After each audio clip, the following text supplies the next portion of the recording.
Yo, Yo, yo. yo, yo, we back, man. Yes, sir. It's been a hellified few weeks, man. Man, tell him about it. It's been a super roller coaster for me. Yeah. But we here, we rise. You know what I'm saying? My Angelo vibes. And you gotta, I see you made progress back there behind you. Oh yeah. Your table, man. It's gonna look different when we finally get all the clothes up and shit. Yeah. I got a pile of clothes on my beanbag. All my jeans are like categorized by brand and shit on the floor. Yeah. Shout out to Ariel though. She's putting all this together because I would not give a damn. It'd be all over the place. She got it like going color coded and stuff. I'm like, bro, it's not gonna stay like that. So I don't even know why you're doing it. But shout out to her though. She's working hard. So what's up with you though?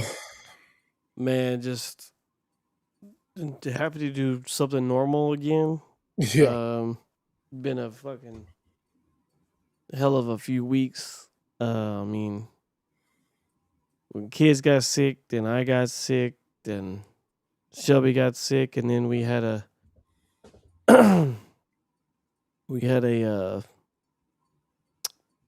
death in our family, and then we had to immediately go on this family cruise that we had booked 2 years ago.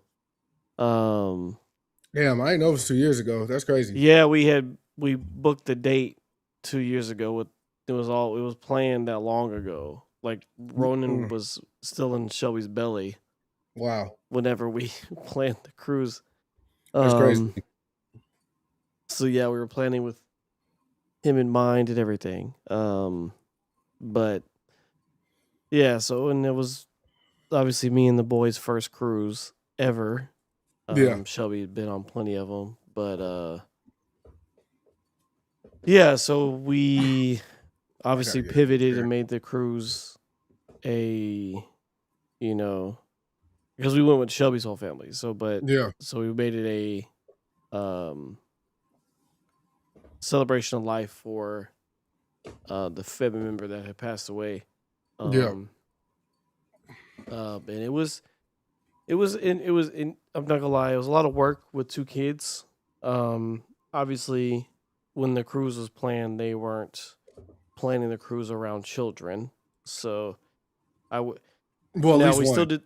still did but you mean there's only 2 kids out of 18 people. They're not going to plan the cruise around the 2 kids. They're just not going to do it. So yeah. I mean, it was a family friendly cruise, like it's Carnival, but we didn't pick like the kid destinations and stuff like that. So it definitely was an adjustment. It was a lot of work. Then my older son got an ear infection right before we got on the boat, so that made it even a little harder. It was just a lot going on. I think I was more tired going on vacation than just being here. Right. So yeah, definitely. Yeah, vacation will drain you regardless. But carrying your 40-year-old son through Mexico for 2 miles will make you really tired at 90-degree weather. Your 40-year-old son? No, my 40-pound son. Sorry. Oh yeah, I'm about to say. But yeah, we're back. We're still getting back to our normal routine. My voice is finally back to normal-ish. And but the new problem that arose after the cruise was I can't hear in my right ear now.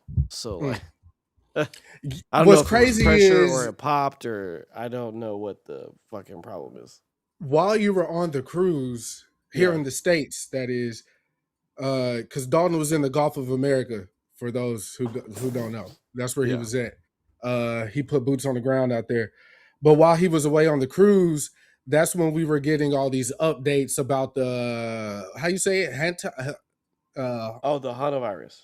The Hantavirus, okay? And I ain't hear from Don for like the first like day or two when he was gone. So I was like, he told me when he left, they was on the road heading to the port in Austin, not Austin. Where y'all, Galveston? Galveston, yeah. Right. So he was on the way to Galveston. Ain't hear from him once he made it. So I was like, okay. Then back to back. Anytime you look at like one thing on Twitter for long enough, that becomes your whole like algorithm. So like I was looking Yeah. into it, then that's all I was Constant, huh? seeing. So of course in my mind, I'm like, damn, this nigga got it, bro. So we're in the group chat with the fellas. I typed in there, I'm like, Dalton, you all right over there? You know what I'm saying? You've been quiet. And we were joking around, not about the virus, obviously, but just his experience being on the cruise and how much he was enjoying himself while on the cruise. But yeah, I definitely got that goddamn fear mongering or whatever from just constant updates from on Twitter about the virus or whatever, which is crazy. I don't know what the death toll is right now, but last that I heard it was like 2 people, but that was like a week ago. So Yeah. I mean, no, I don't think it was anywhere close to mine boat. good. Uh the last I read about it was like it is a now it's a very like it's a bad to get it, but like getting it is not as like easy as COVID was to get, which is like, Right. it's not, they don't think it's going to become like a pandemic level, but it's problematic that it's came back because they've known about it, and there's also no cure for it as well. Um, and I think they said this one has like lasting effects. I think that's the biggest problem. Like you can have lasting effects from it. Right. So, uh, yeah, I literally had no idea about any of that Right. stuff. Right. Right. When I would like, cause we we had Wi-Fi through the cruise app, but I was just mainly using it for FaceTime and my wife on the boat. I wasn't like checking stuff really because I didn't really have time to. But Right. yeah, but yeah, so crazy that you were like, hey, did you get this shit on the cruise? Like, you heard about that? I'm like, bro, I'm on a cruise and this shit's happening on cruise ships I right don't know now. how cruise works. I don't know if y'all getting the world news or whatever on there. Yeah, And that's then what I'm I saying. figured I just think the timing is crazy that I was on a cruise boat and there was a virus happening on another 100%, cruise boat. I was like, 100%. the fucking odds right now, especially with all Because the shit that's happening it, on. it, it, on my timeline, it slowly started building. So first, I saw people like saying, like bye to those people, like don't let them come back over here. Like they need to get used to being where they at on the Oh my island or god. whatever. Yeah, yeah, yeah. We'll send y'all stuff, shit like that. Just LOL. And then like the severity of it got a little bit more wild. Again, me falling into the rabbit hole, and yeah, shit was crazy, bro. Like they say it's from like rat droppings or something, and Mm-hmm. people are like, how did that happen, and da da da da. But the bigger issue here, Dalton, Mm-hmm. is while all this was going on, Trump and the boys decided to share a few classified documents, uh sharing that the aliens have been among us this whole time. Like we Yeah. needed them to tell us that.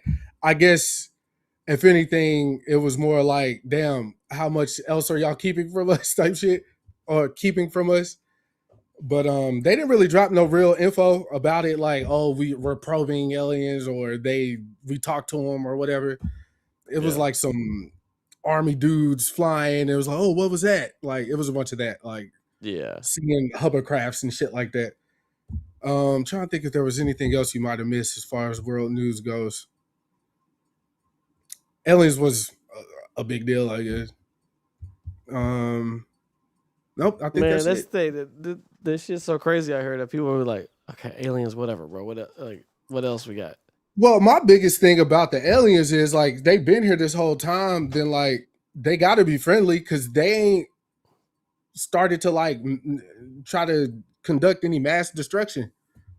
So, well, I mean, they just basically saying like we've came in contact with something before. You know what I'm right, saying? Like, right. but I'm not gonna get into aliens and conspiracy right now. I don't feel like going I down need that to. fucking rabbit. I feel you. All I'm gonna say about the aliens is I believe it, but like I'm gonna really, really start to like question shit when that nigga when one of them niggas like just walk up on somebody and be like, "ET from home." You feel me? Like that's when shit gets real. Like for real, for real. You know what I'm saying? But hell yeah. Anyways, we've had a lot of things happen. Again, Dalton's cruise. Rest in peace to y'all's family member as well. LeBron got swept. There's a lot of things going on. The Michael Jackson wasn't just movie. him though. There was 2 sweeps, but yeah. Who else got swept? The Knicks swept the 76ers. Yes, they did. Yes, they did. Shout out to the Knicks. Go New York. Go New York. Go. You heard? I'm an honorary New Yorker, so you feel me? They the best team in the East right now. Like there's not even close. 100%. 100%. Not even close. The game to watch, the series to watch for me personally is Spurs. Going to be Spurs and OKC. I want somebody to put that little nigga Shane Gillis Alexander, whatever the fuck his name, put that nigga in his place, bruh. Cause he too smug. He Canadian, huh? Yep. Yeah, see, a lot of that going around lately. Hey, these Canadians got some nerve thinking they can come to America, bruh. That boy hasn't lost a playoff game yet. So I mean, he feeling it right now. He finna feel something else.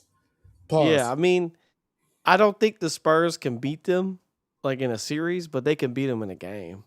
I'll tell you what, if Minnesota makes it to the Western Conference Finals, they're getting cooked. But by either team. Yeah, I'm saying. I mean, they're not going to beat because Minnesota's playing Spurs right now. Yeah, yeah. If they move forward, OKC gonna smack them. Spurs will have a way better chance than they will against. Oh yeah, 100%. But who's up in that Minnesota and the Spurs is 3-2. They're playing tonight. Okay, word. Speaking of, let me see because Cleveland and Detroit was playing earlier. The Pistons tied it up, so that's going to Game 7. So just for instance, the Spurs are beating the Timberwolves by 20 points right now. So that series is going to be over tonight. Yes, yeah. And my man though, you know. Yeah, he needs some help though. He definitely needs some help. They're making him try to do it all himself. So yeah, can't do it all himself. But yeah, Michael released. Definitely went to go see that weekend one. I wanted to go try to see it again before we potted, which would have been last week. But Dalton went on his cruise. We postponed. Now we're here. Yeah, and I ended up seeing Mortal Kombat II. You just went last night, right? Yeah, so I've seen that one. Okay. So me and my wife saw that one.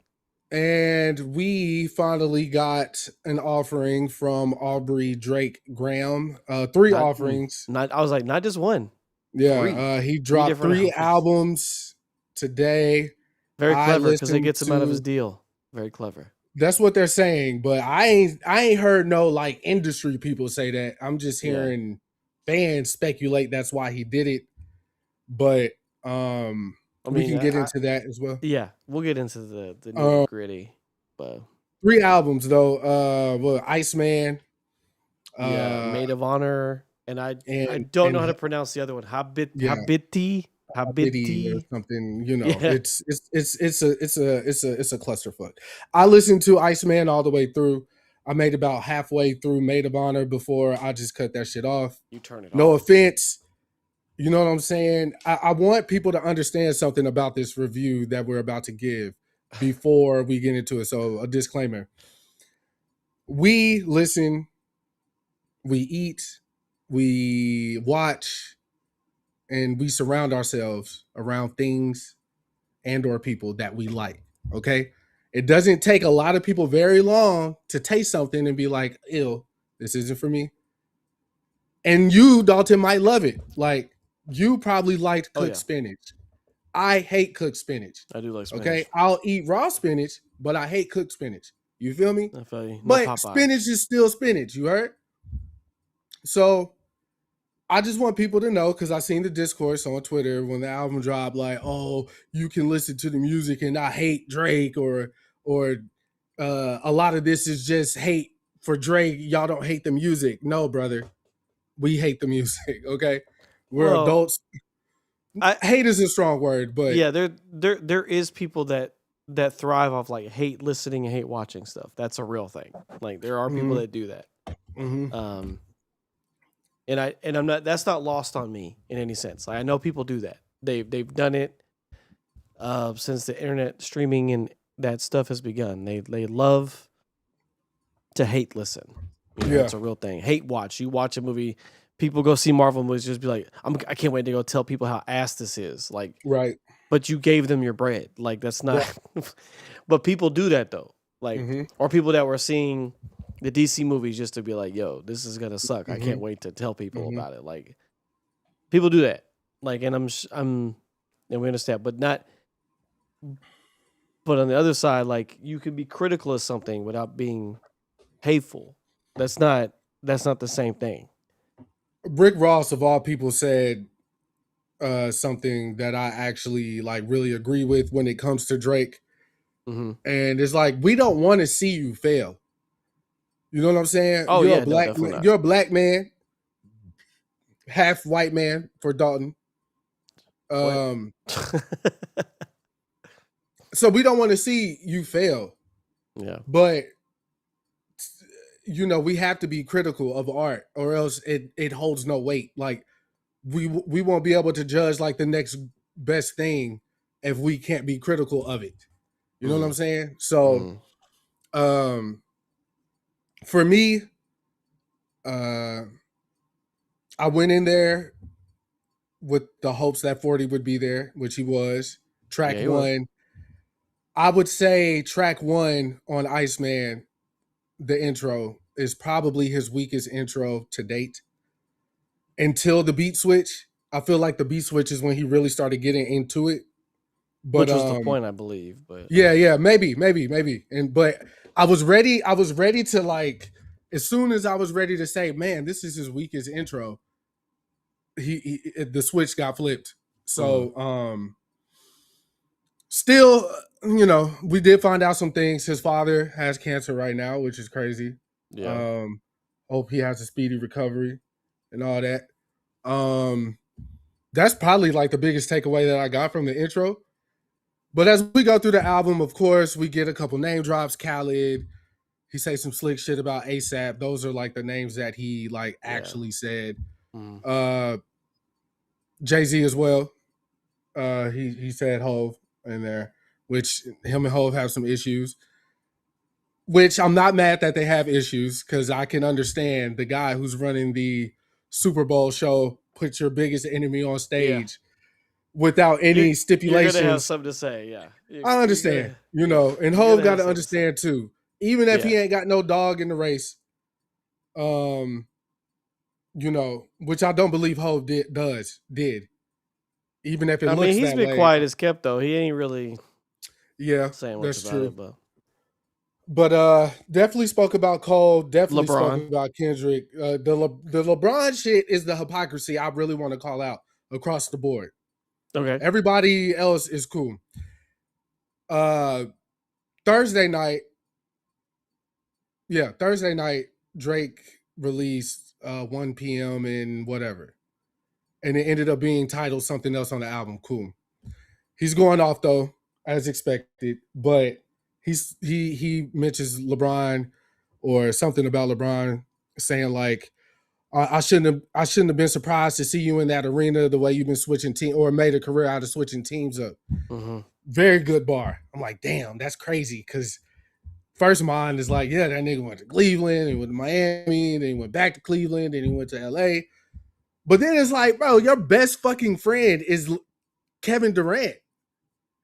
And I don't think nobody's jumped more teams than Kevin Durant. I think Well, he's jumped 4, no, 5 teams. yeah, there's definitely been journeymen that have been on several I'm teams, talking but about. yeah, I'm yeah, talking about like those guys though. yeah. I Like understand. KD is one of those guys. So it's like, Yeah, come on, man. And that's just hypocrisy at its finest. Like like you said today, LeBron, every team LeBron has went to, he has brought them a ring. Kevin Durant has gotten one ring with the team that beat him the year before he decided to make the jump. So, I mean, no, KD got 2 rings, man. who he get a ring with? He got 2 with Golden State. Oh, I did. Oh, okay. Okay. Maybe in my mind only one counts. I don't know. He got the hardware though. He got the hardware. Yeah. But I mean, but as far as like the overall album, you know, it was just okay. It was okay. There was nothing too grand on there that was like stopped me in my tracks, made me like go crazy, and nothing was like subpar. It was just even kill for me. How'd you feel? I mean, so here, like back to the hater conversation. Like we had said before, like we were waiting for this album. Like we're excited to listen to it. I want to hear Drake again. I want to hear, Yeah, him refocused and back at it. That's what I wanted because it's been a while, right? Like Her Loss came out in 2022, so like it's been a minute since we got like a Drake thing, other than the battle, of course. But that's like a separate thing. But for the last couple years, we've been led to believe like he's, hard at work and he's not bothered by any of this. He's just focusing on making the shit again, which is great. I mean, I wanted him to, move on and make something because, like, I've never questioned Drake's rap ability.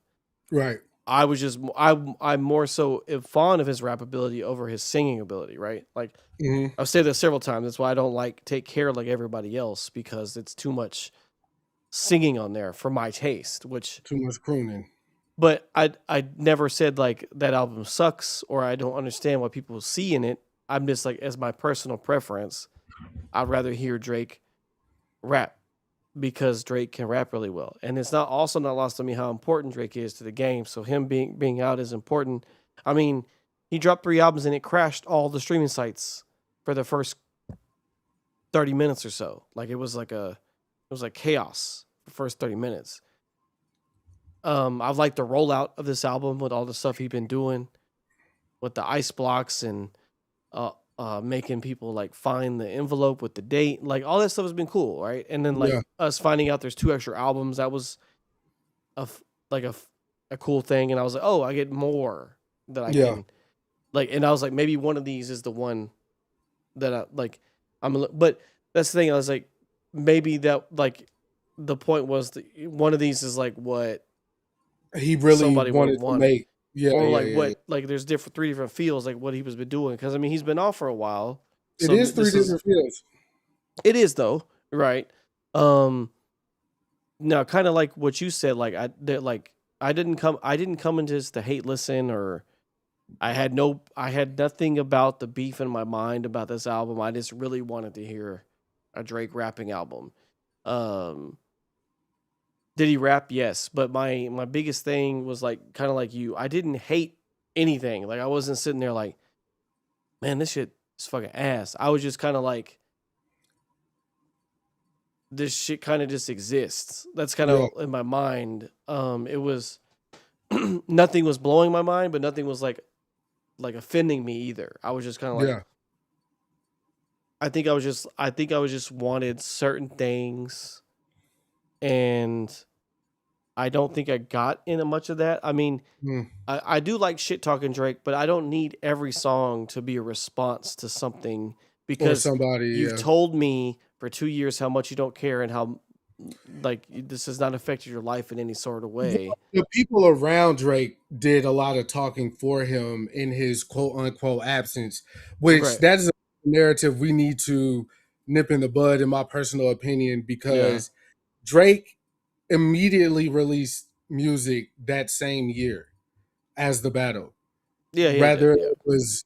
I know everybody likes to bring up that "Hey Delilah" song or whatever that they did, the "Hey Crody" or "Hey." He did he dropped that like all them files too, right? Like the file Yeah, the thing he 100 did. gigs, which was a Yeah. great idea. Yeah, it was I cool. would have saved that for the rollout, to be honest.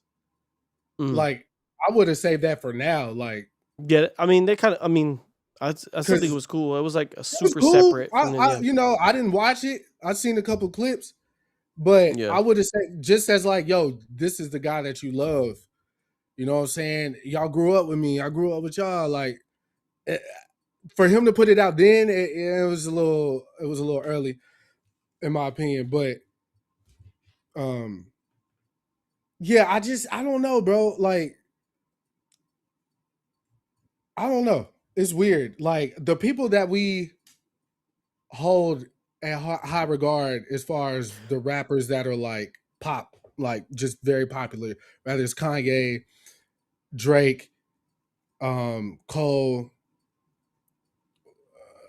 Hove, like whoever you want to put in that top spot. Big Sean for me.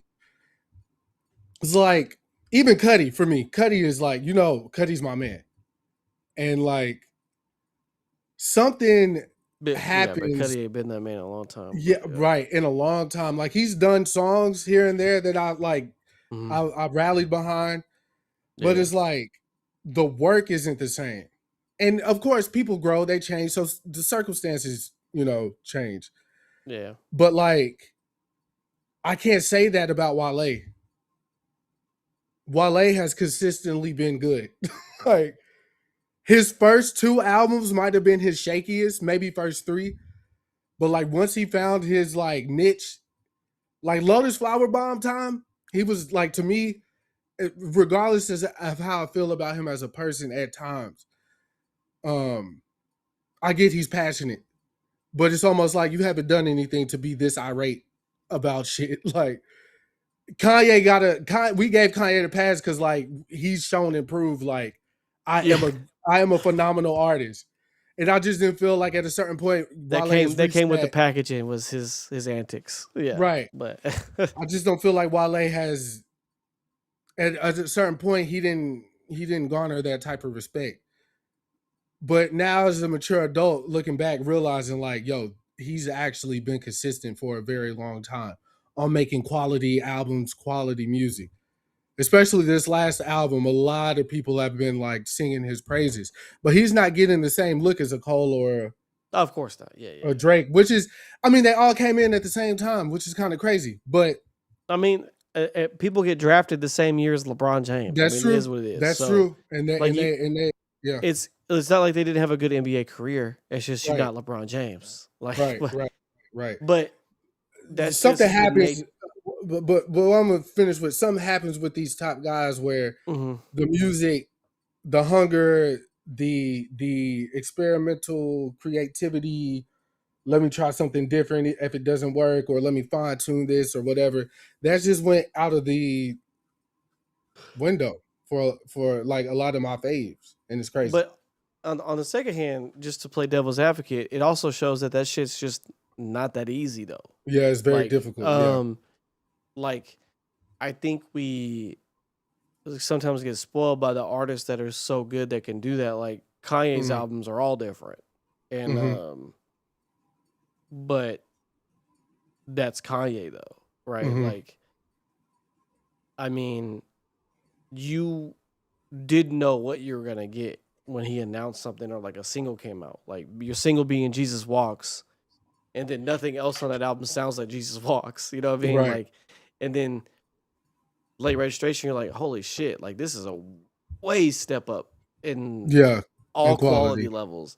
And then you get Graduation, you're like, okay, now we're trying to rap, and you know what I'm saying? Like, there's and then not everybody can do that type of thing, right? We've seen a very small handful of people that can pull off like every album is like a different type of thing. I'm not talking about like a different feel. Like I'm talking about like every Kanye album is different, right? Like every single one, extremely. Like, cause we talked about Bully, I was surprised at how like with a name like Tamed it Bully, how was. subdued it was, right? Like, Yeah. I kind of feel like the way about Iceman, like with a name like Iceman, like I was expecting more cold shit, right? Like, but like there was not as like the beats were not terrible. Don't get me wrong, but like a lot of the beats were just the same thing. It's Yeah. like this. Like if you're in production, you'll know what I'm talking about. Like it's a lot of the same like drum patterns and BPMs and like they're everything. Like if you made it one continuous track, I don't think you would hear a lot of skipping happening on here. I can No, sequence the whole 100%. album. I listened to And the album just moving around this morning. yeah, The first thing I did when I woke up, like put the album on and got my day started. I wasn't looking at none of the track you're like, titles, damn, who I'm was on going track to be. 6. Yeah, Yeah, exactly. I was like, yeah, damn, like in some cases that could be good, but like of course I knew right. when I'm listening to a different song, it did seem seamless in that way. The tempos don't change that much. Yeah, yeah. Drum selections doesn't change that much. His rapping doesn't change that much. So it's like, the standout songs obviously are the songs that have features on them. I feel like out of all the features, Future was the star of the show, as he typically is. The one song that gave me like a little, oh, okay, was the boom bap record he did. Which is called Ooh. Is this You don't it? know. I don't know. No, it's not that. What song is it? I don't know, Dalton. You said that boom bap record. Yeah, it was like I want to be free, free, free. Oh, that's the one he's talking about J. Cole on. That's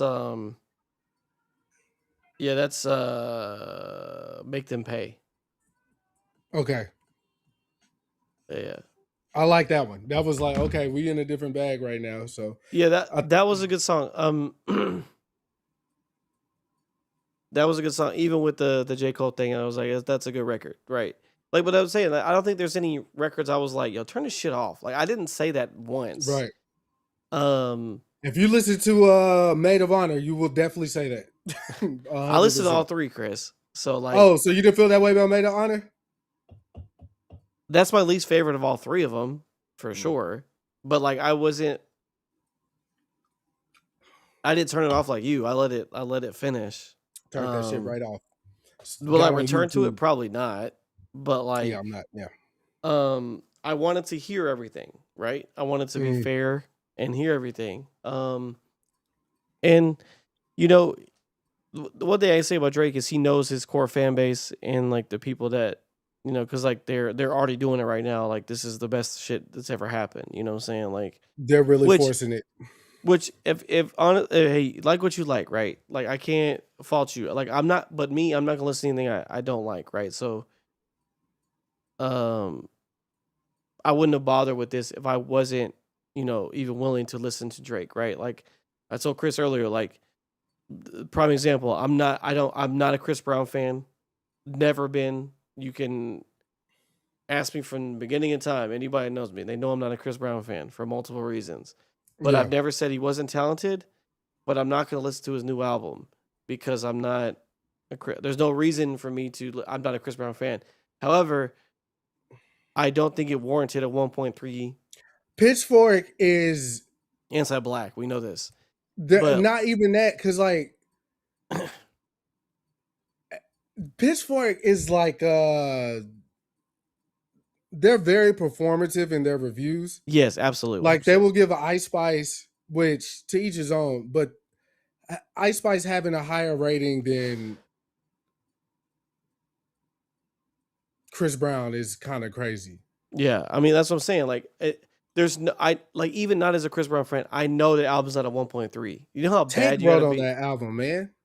Leon Thomas, like people that Pitchfork actually likes, but contributed to the album. Crazy. Yeah, that, and then like them trying to double down on it because of the backlash that they received. Like, you can't, as a journalist, as a music reviewer or a movie reviewer, the game is the game, brother. Like, you can't put your feelings into this shit because now we know, like, there's no way you heard this album, this music, Chris Brown's, and was like, one.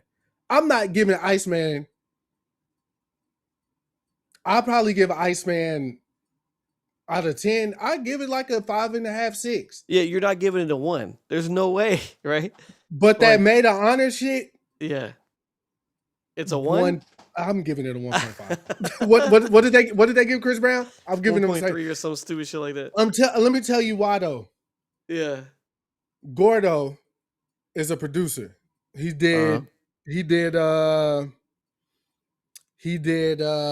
Honestly Nevermind.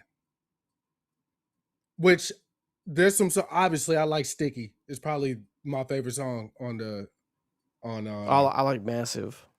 But Massive is good. There's another one I like on there too. I think it's the intro, low key.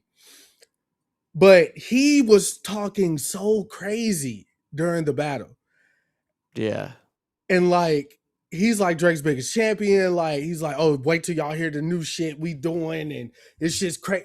And then I hear it and I'm like, this can't be what this can't he be was talking about. Yeah. And like, I don't know, bro. I don't know, buddy. He ain't got no track record outside of Drake for me. I don't know anything that he's done. There's another black, like, 4 on the floor producer that's like popular. It's not your man. We all know the skinny dude, K Tronada. It's not him though. It's somebody else. I think his name like Black Milk or some shit. Chocolate Milk. Black Milk? He do like 4 on the floor shit, right? Black Milk's like a hip hop producer, bro. But I think he's tried his hand at it though, right? Maybe. I want to say that was talking about him. Either way. Black Milk, okay. Somebody. I feel like it got something to do with milk. I don't know. Maybe I'm wrong. But all I know is Buddy ain't got it. I don't know what Drake hear or what Drake see in Buddy. Maybe he's a really good yes man. I don't know. But like, it's not even any real type of like creativity happening with the 4 on the floor shit. And that's like the easiest count to like build around because it don't change. Yeah. You're not trying to get tricky with it or nothing. It's boom, cat. Like, why is this shit not create? So I'm like, nah. And what Drake is doing on it, he's trying. I will give him that. Like, he tried on a couple of those records. That To the Left shit with Sexy Red, the cheetah print shit. I wish I had more hands, nigga. Yeah, give them titties 4 thumbs down. 4 thumbs down. That shit is horrible, bro. I don't know. I mean, I never want to like shit on an artist's like creative process. They was feeling it. But I know another thing a lot of artists do that don't get talked about enough is like, when we're making something, we fall in love with it. Like in that moment. And it's like, no, this is the best shit I ever did. Yeah, absolutely. And then you start to play it for other people and they're like, bro, maybe do this or do that. And you're like, hell no, nigga, you just don't get it. Like, nah. This is it. Yeah. Listen to your friends sometimes, bro. Sometimes, yeah, but also sometimes you gotta trust yourself as well. That's the thing. Niggas trust themselves too much. And if you're a sexual deviant, like Drake is, he's not to be trusted. But see, the thing with Drake now is like, no matter what he makes, it's gonna be big. So like he can, you know what I'm saying? Like he's gonna listen to himself. Like, I just don't. Me personally, I think I told Zach this. We were talking about the album today. I was like, I don't see any of these songs making any type of lasting impact. None of them. Hey, he's the first artist with 60 songs on the chart at the same time. That's cool. Yeah. But as far as like when we start to talk about like I'm trying to think of like what was the last Drake? I know Kia, but I don't really count Nokia. But like, he ain't got that song is Buns. Yeah, that's why I was like, I'm trying to think of something. What, the last big record? Yeah, like that had real staying power. That there was some Her Loss songs that were really getting some play though. Yeah, that's probably my That favorite joint from him. Like, what was it? since Certified Lover Boy. I mean, since Views for real. That fucking shit with the damn, what was the name of that song? I'm so bad with some of these names. The fact of the matter is, he ain't got one. Whatever you thinking about, that ain't on this album. 100%. It's not yet. No. The Travis Scott joint was everywhere at all times, playing everywhere. Yeah. Going bad everywhere. Major Distributions one and Rich Flex. That's one of my Rich Flex. Yeah, them back to back bangers right there. But even that album he did with Party Next Door, that shit didn't pop off like people thought it was gonna do. Now, true enough, we're not clubbers. Right. We're not strip club enthusiasts. So like maybe these songs, some of those songs will live there, but I'm talking about like you ain't gotta go to the club to know, oh, this is one. This is one of them ones. Like everybody knows, it's like universal. Drake ain't had a universal, undeniable hit in a very long time. So it's like his last few projects, even for All the Dogs, there was no first person shooter, but that was because of the, him and Cole, they going crazy on it, but I don't know, bro. Like, maybe that's not the name of the game anymore. Which, I mean, Kendrick, Luther was a very big song. Luther was on the radio every day. Luther was number one. Like, the video was crazy. Like, that was a moment from a rapper that was big here of late. But I don't think Drake got anything right now that would justify people drooling over. And that's just my personal opinion. And I hope if he do get out of his deal and he do whatever the fuck he want to do, not that should matter. You got like $500 million or whatever. That's what he said. If Universal gave that nigga $500 million, we got to switch out the chairs. Something going on. Like, that's crazy. More reasonable for me, if a $40 million deal for Drake is reasonable.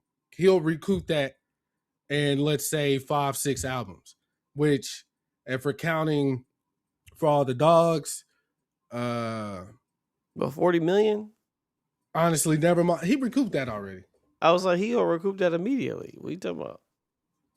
That kind of was leading me to believe that the deal was for more than that, especially if he just dropped 3 to get out. And he's put out, honestly, never mind for All the Dogs, Her Laws, The Joint with Party, and then that's 3 more. What is that? 8 records in the span of like. He recouped whatever that was. There's no way around it. Like he's definitely recouped. He's immediately recoupable. The boy can make whatever. That's why maybe that $500 million was not crazy for him to say. Maybe it was. He ain't recouping that quick. You got to drop 7-8 albums and go on tour. Remember the conversation around Drake around for All the Dogs is like, this nigga's been on 2 back-to-back tours. Yeah. Like, the money got to be some going on. I remember on Joe Budden podcast, it was like, oh, the gambling debt and his gambling antics. But they said about everybody, man. Like, Bruno was true, but Drake, I mean, it's crazy to see Drake doing that. Yeah. And putting out albums that quick back to back. You touring these albums, couldn't get 21 out the country. You bring J. Cole. Like, that's where all this first person shooter shit started. Not anymore. Well, yeah, that's over with. But all his friendships ruined. The money's definitely funny in there. So if he does get off the label, yeah, if dropping these 3 do get him off his label, then more power to him for sure. How do you feel about him running back to Atlanta though? I mean, it's funny who he's choosing to, like, ignore situations with. Because it's not like, I mean, because he was mad at Future. right? Like, Yeah. now And did Future Travis. have did Future like physically say anything? But I mean, no. But like, actions speak louder than words. You know what I'm saying? You put this song on your album. You weren't stepping in when Metro was making fun of the man and all these other things. You know what I'm saying? Like, but you're cool with putting back on and like the shit with LeBron and like, I don't I know, think like, who knows with the Metro and Drake thing. So there's yeah, nothing they could, like, 21 has came out and said he's tried to get them on the same page. But whatever Drake did to Metro, which allegedly was some foul shit, like when Metro's mom died, Drake was like, I don't care that his mom died, like send the record. That's alleged. yeah, But whatever it is between them is between them. So I yeah. don't I see mean, Future trying to step in and yeah. be I mean, I in. don't know. It's just, I don't know. It's like, well, it goes back to the hurt thing. Like, bro, you mad at all these people. Like, He I hurt get it. LeBron was your man. So, you know, and then he was rapping the Kendrick song. That hurt. I'm sure it did. and went to the pop out. You know what I'm saying? But he also plays for the LA Lakers. So, like, I don't know what you. Kobe would have been there. But I don't think Kobe would have been there. Kobe would have been there. I don't know. Kobe was the Lakers. He would have been there. Yeah, but I don't think he would have been there. Kobe like, no, we at the gym, bro. We getting this shit in. He would have Training done. my He would have daughter. done the. Yeah. Shaq would have been all up in there. But Oh yeah. but But overall, do you see him making a pivot like anytime? Like, do you think he's going to stay where he's at musically, or do you think he'll eventually like? I mean, here's the thing, because I can see him doing it. I just don't know if he will right now. But if the whole thing was just to, you know, let's wipe our hands clean, everything, let's get this music out, get off this thing, and we can do like we could just do all OVO shit from now on. Like, it's just nobody else, you know, because like we're just gonna get a distribution. He big enough deal. where he don't need none of that no more, right? Like, he don't need Universal anymore for nothing. Yeah. Like, so like, then yeah, I could see him, you know, trying it, because he tried it for a while. Like, obviously, mind you, it was like drill music, and then he did the dance album.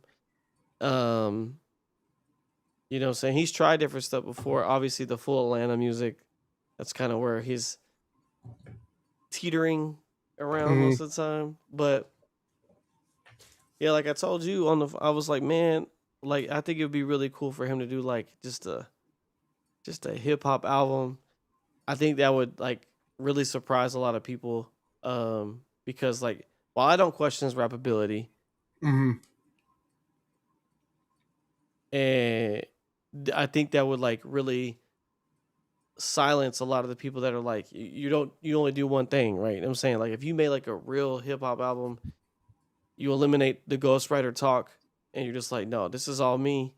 I'm rapping on these sample heavy, boom bap ass beats, and I'm not fucking telling you who I hate right now. I'm really just rapping about some shit. Like, I would think that's fire. Then you have some surprising features on there.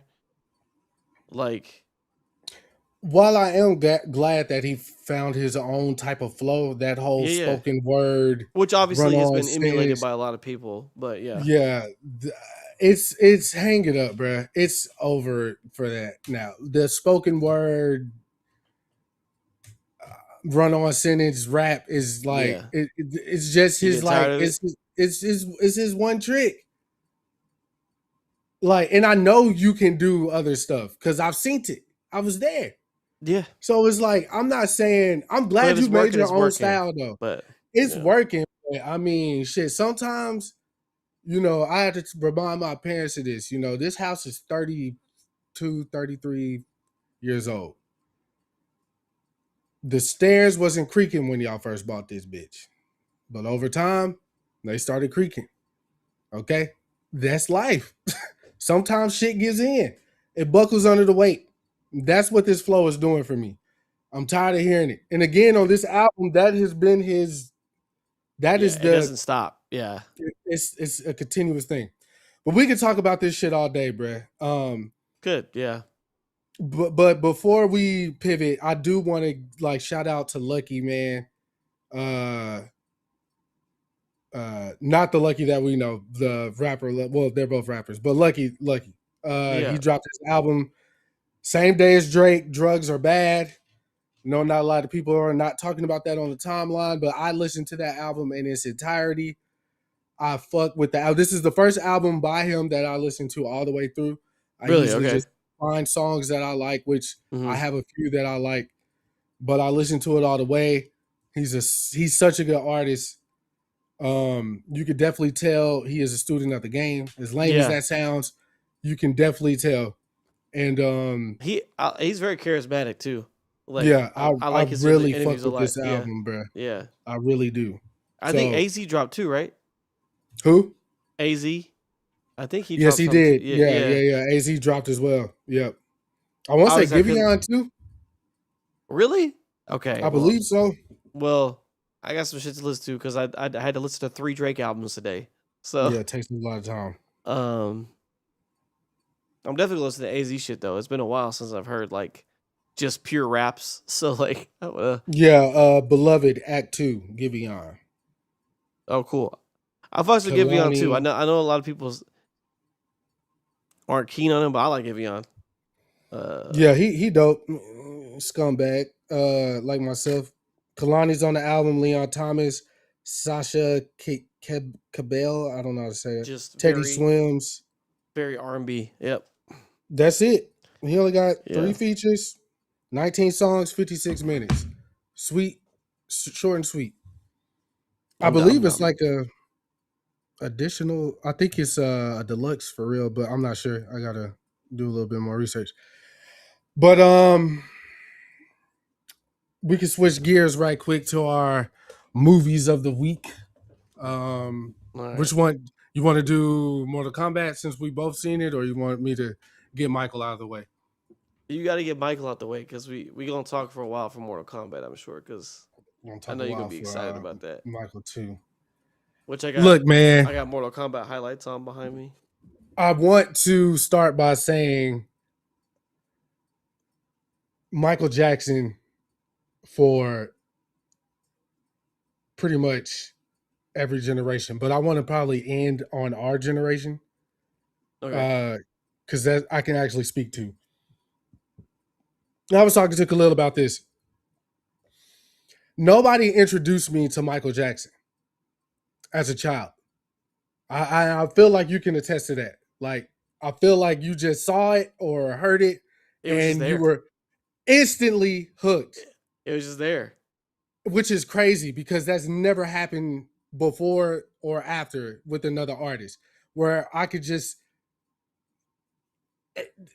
That was the crazy, like, thinking back about it, because time has passed since Michael has transitioned. And, you hear a song, you hear Thriller every year. You might hear Beat It on the oldie station or Human Nature on the R&B joint.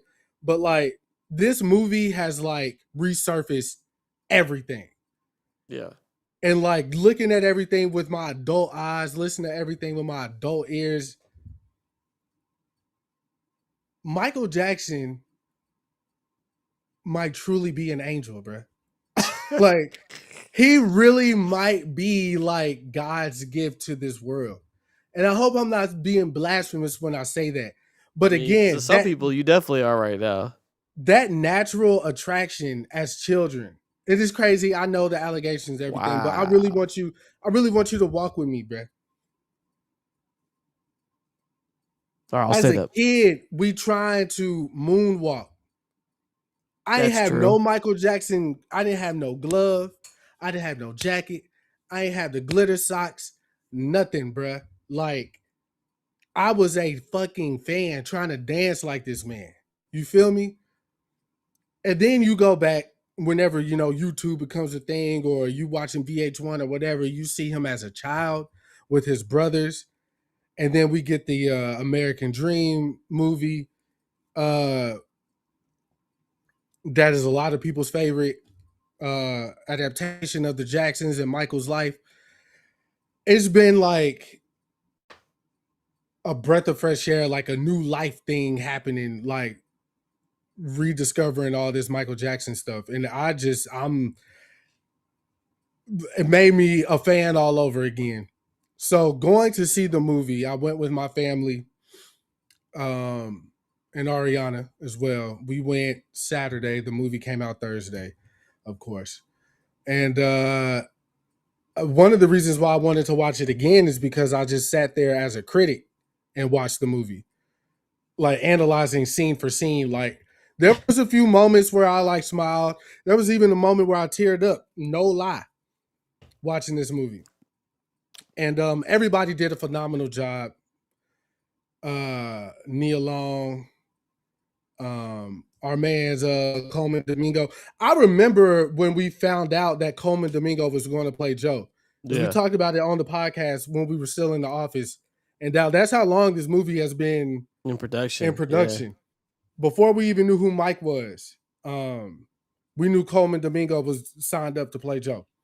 He did great.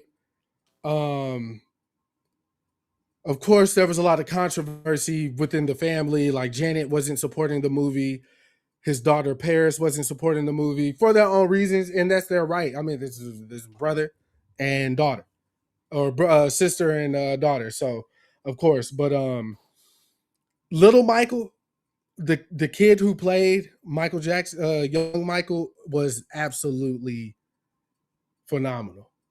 Not just the singing, not just the dancing, but the acting. Like, I felt he was young Michael. Those conversations he was having with his mother, him in the studio recording Who's Loving You. Like, when Joe first whooped him in the movie, that emotion that he brought out, like, fire, bruh. I enjoyed every minute of young Michael. Pause. That was crazy. Oh my God. That was crazy. But I did. Jafar, Michael's nephew, talk just like him. The mannerisms, the little ticks, everything is fire. The only criticism I have about his performance scenes is that they blended his singing and Michael's singing for the performances. And you can tell it was not that good. The blend. And I knew something was off, but I didn't discover that they blended it till after I seen the film. I was like, oh, that's why it sounded crazy. Yeah, you were like, what is that? What is it doing? Yeah. But he acting phenomenal. I mean, I could just imagine what he had to go through to nail these moves.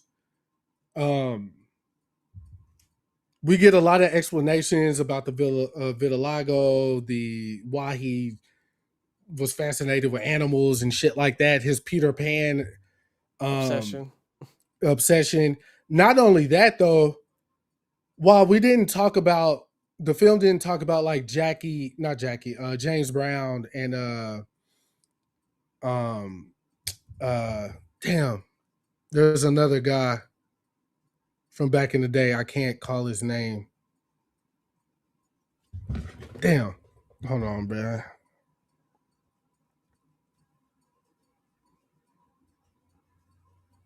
Hold on.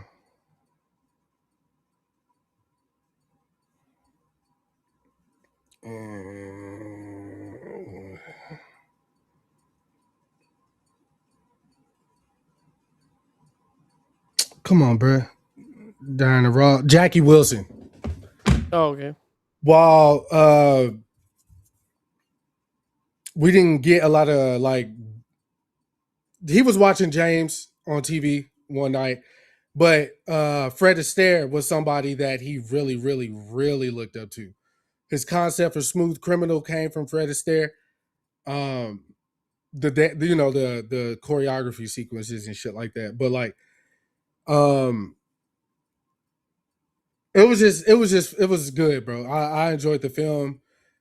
Of course, a lot of people were upset that the allegations weren't in the film. Like, why would they be? Also, the timing of the allegations were they stopped in the film the allegations wouldn't have even happened yet, the first one, which our man Antoine Fuqua did film this, but the estate came back and was like, yo, we can't mention the kid because there was like a no, like the kid, the case, like we can't mention them because there's some type of clause. So they had to reshoot the ending. But it was supposed to end with him being at Neverland, him looking out the window as the police pull up. And he's like, oh shit, like here we go again. You know what I'm saying? That type of thing. The way it ended, perfect. He went on his tour for Bad, and he's performing Bad, and it was phenomenal. Your butt is mine. And then going back and revisiting this music again, like this will never happen again. Michael Jackson, this type of stardom, this type of music, this type of attention to detail, like Human Nature is easily one of the I want to say it might be the best song ever created for real. That is like when you say magical, bro, magical song. And just the way it starts. The composer, there's an interview where the composer was like, they asked like, how'd you come up with this song or whatever, like to get this song started? He was like, it's crazy because I was going to go meet with Michael. And before I left, my daughter came home from school and she was upset because a kid was bullying her at recess. And he was saying like, he told her like, he was saying like, how do I tell her that this is just human nature? Like the kid probably had a crush on her or something, and you know, boys will be boys, that type of thing or whatever. Mm-hmm. And he said that's how he came up with it. Like literally, he was trying to explain to his daughter, like these type of things happen. It's just like, well, what happens? It's human nature. And he came up with the melody, the chord, like, or it's not the boom, boom, boom, boom, boom, boom, boom, boom. Played that on the piano, took it to Mike, and then went through several renditions before we got what we got. But that was the bones.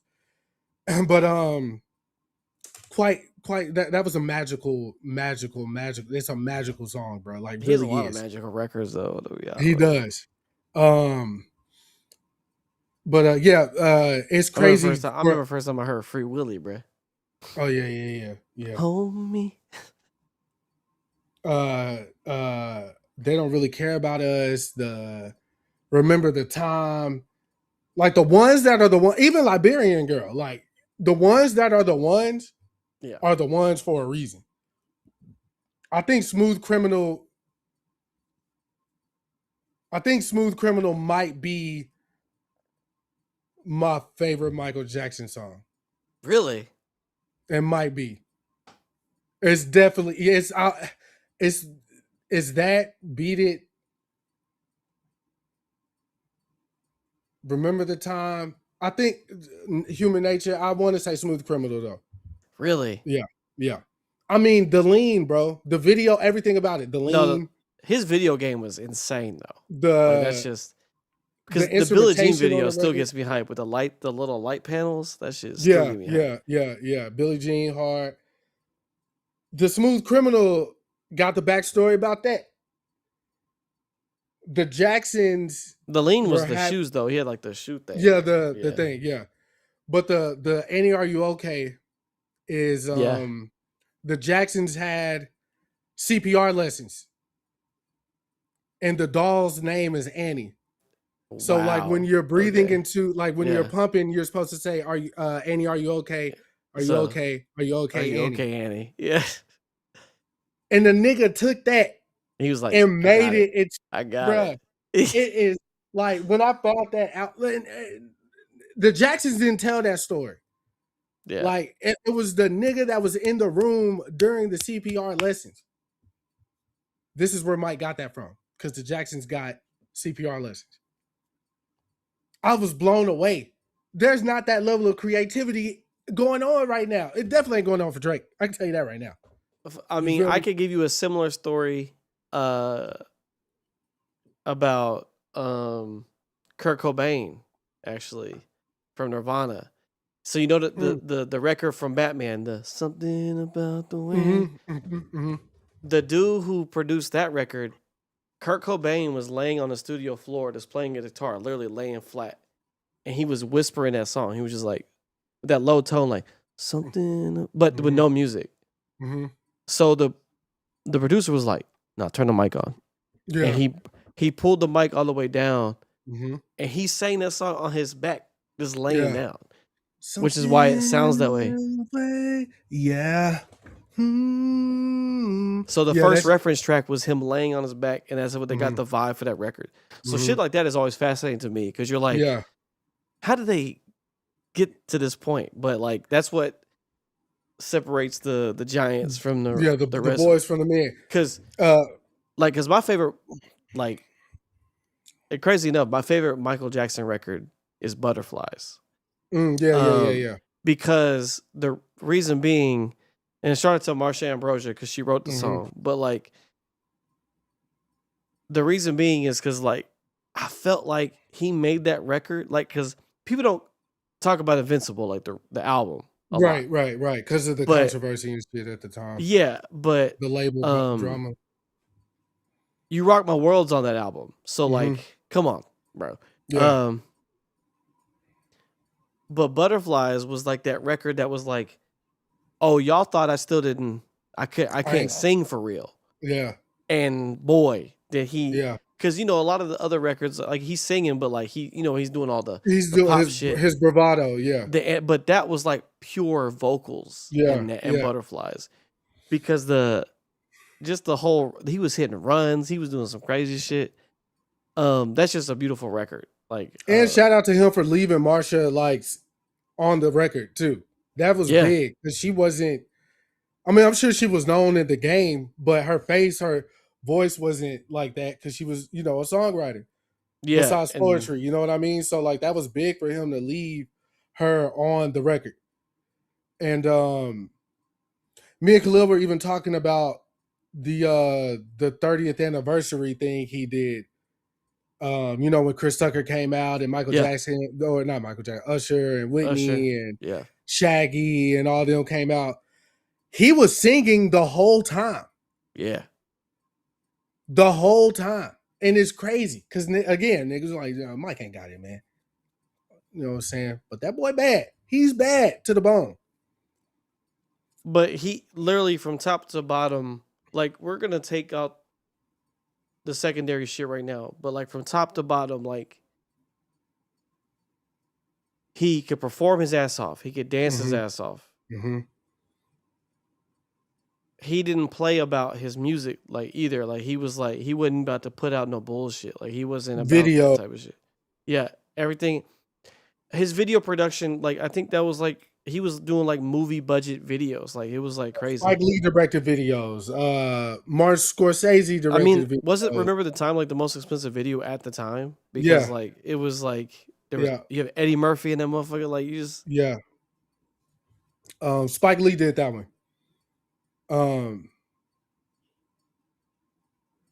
There's a point in the film where Michael and what's our guy name? Fantastic Four, Top Gun. Tom Cruise? The Drummond movie, I can't think of the name. The guy, man, he was Top Gun. He was in Fantastic Four, the one we thought was going to be the one with Michael B. Jordan. He plays Mr. Fantastic. Miles Teller? Miles Teller's Mike's new, like, guy.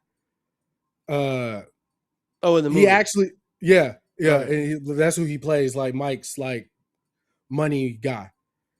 So they go to the offices or whatever, and Mike Myers is actually playing the head of the label or whatever. Bro, Mike be just jumping in movies, bro. For real, because he was in Bohemian Rhapsody. Yeah, exactly. Well, as the guy who didn't sign them. Yeah, right. Yeah. So he goes to him and he was like, I want you to get my videos played on MTV. And he was like, Mike, they don't play black videos on. Mike was like, I want you to try really hard. And he calls him and he ends up getting the video. Cause like he was like, if you don't play Michael's videos, I'm gonna pull this artist and this artist and this artist, and they were big artists, and they couldn't afford to get let those artists go. So I mean, David Bowie helped too. Yeah, I think it was David Bowie. Yeah, David Bowie was Yeah. one of the artists. So from that scene, it immediately cuts to them filming Thriller. Yeah. Oh, okay. Yeah, so every Big time. video was a world premiere as well at that time for him. Up until, the ones that were the ones, world premiere. Everybody stop what they doing. You know what I'm saying? Yeah. But we finna get off Michael. Pause. I love the movie. If you haven't seen it, they're bringing it back to IMAX because it's kicking ass in the box office. It'll be on digital soon to buy. Yeah. My favorite part of the film. He's in the pool, laying on the floaty. He's coming up with melodies. He's working on Thriller at this point. And his brothers are there, and they're like, "Man, Mike, what are you doing, man? We trying to have a good time, man. What you doing?" He was like, "I'm getting the energy and the blessings from God right now, and if I'm not here to receive them, He's going to give them to Prince." Yeah. And then Okay. yeah. So he that says it was in the like, movie. yeah. Okay, because that was like yeah. the bar that they bring up about him and Prince was like that. He said like he'll give him all the good ideas to Prince if I don't do it. Yeah. So that was like my favorite part because like obviously it's a nod to their feud or whatever, which is very real, and it's I don't know if feud's the right word. I think it's creative rival, but like no, it's a feud, brother. It's a feud. Yeah. The story goes, Mike wanted Prince on bad. Yeah, but he said I don't touch butts because your butt is mine or whatever. Quincy Jones set up the meeting for them to meet first time. So Prince comes, but Mike got his glasses on. And Mike just do this. He don't take them off. So Quincy's like, "Prince, this is Mike. Mike, this is Prince." And Mike just sitting there with his glasses, looking over his glasses. And Prince says, "Are you going to take those glasses off, Michael?" Mike don't take them off. And they said from that moment on, the rivalry was like started. So then fast forward, James Brown is performing. James knows. Yes, I know this story. Yeah. Okay, James knows Mike there. Yeah. Michael Jackson. Yeah, get up here. Come on stage. He do his thing. Everybody going crazy. There's a part in that video where Mike leans to James Brown. It was like, "Yo, Prince here. You should tell him to come up." So he's like, "All right, there's somebody else in here. Prince, come on up here, Prince." Prince get on the light pole. He think it's stable. It's not. He falls. Everybody laugh. He's mad. He's trying to run the Jacksons over. True story. All right. True story. Too many people have corroborated that story. Mike told Teddy Riley that story. And Mike told Teddy Riley from that moment on, it was on between me and Prince. He was going to try to outdo him in every. Dirty Diana is up there too. I forgot. Dirty Diana is one of them ones, nigga. Here's the thing, Chris. All his singles are pretty much one of them ones. That's the problem we're having here. Dirty Diana is up there, bro. Crazy. Dirty Diana. Yeah. That's a record, Eddie. man. Is that Eddie Van Halen's on Beat It, and that's Slash on Dirty Diana, or is reverse? I think Slash is on. No, it's Eddie. Who plays guitar? I gotta know, because whoever did that went crazy, bruh. Who played guitar on Dirty Diana?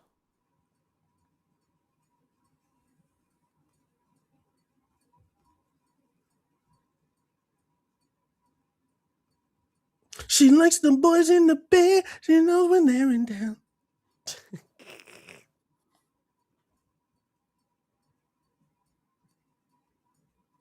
Oh, it's neither one of them. His name is Steve Stevens,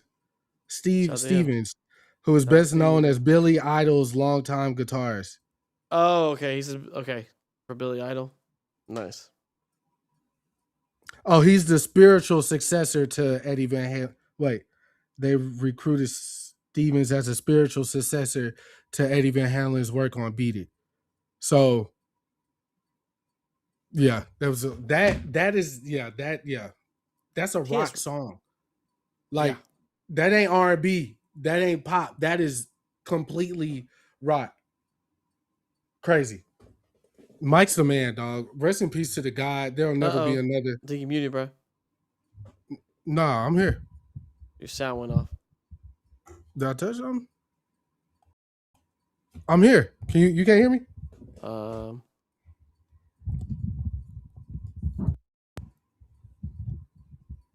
Yo. It's turning on down here. Like it's picking Not up. sure down what here. happened. Because I see your meters going. She likes the boys in the band. She knows when they're in town. What'd you do? I didn't do nothing.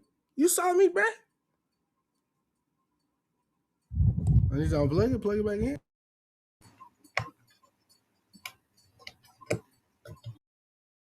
Devil. Yo. Can't hear me?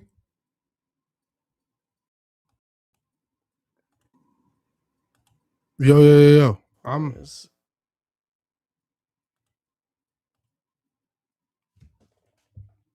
don't know, brother. Oh. Chris. Yo. Okay. It's that fucking shadow software open in the background. I'm driving me crazy, bro. Yeah, but anyway, Mike the man, he the god. Go stream some Michael Jackson. Thriller's back on the Billboard charts. We didn't even talk about the Jackson 5. That's a whole nother episode because they were great too. They were great. I mean, that was the start. So like, yeah. Mike been singing since he was 8 years old. Niggas tried to play him like he Chump. So, go see it if you haven't seen it. I'm definitely gonna buy it. You know, I don't buy DVDs and shit like that. That's your bag. But I'm buying this movie. If they still do the hard case shit, because I know you was into the hard cases, the metal cases. If they do the steel book, I guarantee they're gonna have a collector's edition version. I am getting it. I guarantee it. I don't care if it's $100, nigga. I'm getting it. I doubt it's probably gonna be like $70. I'm getting it. All right. So the good people over there at NetherRealm decided they was gonna give us a second installment for Mortal Kombat. We got Mortal Kombat 2 over the last weekend. Yeah. Let me just say it's leaps and bounds above the first one that we got. No, not even a question. That we can agree on, sir. Not even a question. I went to the movies by myself. I've never done that before, but I really wanted to go see it. I don't think you were back yet, or you were just getting back when I went. Yeah, you were just getting back that Saturday. Not a lot of the women folk that I talked to are into that. Hey, so, wasn't it glorious though? Go by yourself. It was a nice change of pace.